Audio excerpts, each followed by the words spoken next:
चलिए गुटखा से जुड़ी इस बड़ी पहेली को समझते हैं। आखिर क्यों भारत में यह बैन नाकाम हो रहा है? तो सवाल यही है, अगर गुटखा बैन है तो फिर हर गली नुक्कड़ पर मिल कैसे रहा है? असल में ये पूरी दिक्कत शुरू होती है हमारे कानून से ही। ये कानूनी और राजनीतिक भूल भुलैया है। देखिए, हेल्थ राज्यों का मामला है, इसलिए केंद्र सरकार पूरे देश में एक साथ बैन लगा ही नहीं सकती। और इसी वजह से राज्यों के अलग अलग नियमों के बीच इसकी स्मगलिंग बहुत आसान हो जाती है। इंडस्ट्री भी बहुत चालाक है। वो कानूनी दांव पेंच का फायदा उठाकर अपना माल बाजार में बनाए रखती है। इसे ट्विन पैक सिस्टम कहते हैं। पान मसाला अलग और तंबाकू अलग। टेक्निकली ये गुटखा है ही नहीं। कंपनियां अदालतों में बैन को चैलेंज भी करती हैं। इससे सालों की देरी होती है और बैन कमजोर पड़ जाता है।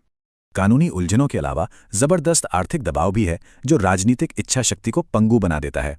60,000 करोड़ रुपए से ज्यादा, ये है तंबाकू से आने वाला सालाना टैक्स। सरकारों के लिए बहुत बड़ा लालच। राज्य सरकारें इस कमाई पर बहुत ज्यादा निर्भर हो जाती हैं, इसलिए वो इसे पूरी तरह बैन करने से हिचकिचाती हैं। ये इंडस्ट्री लाखों लोगों को रोजगार भी देती है, खासकर गरीब और प्रवासी मजदूरों को। इसलिए अचानक बैन लगाना राजनीतिक रूप से खतरनाक है। सरकारें बेरोजगार मजदूरों के गुस्से से डरती हैं। बैन से रोजगार खतरे में पड़ता है, जिससे ये एक संवेदनशील राजनीतिक मुद्दा बन जाता है।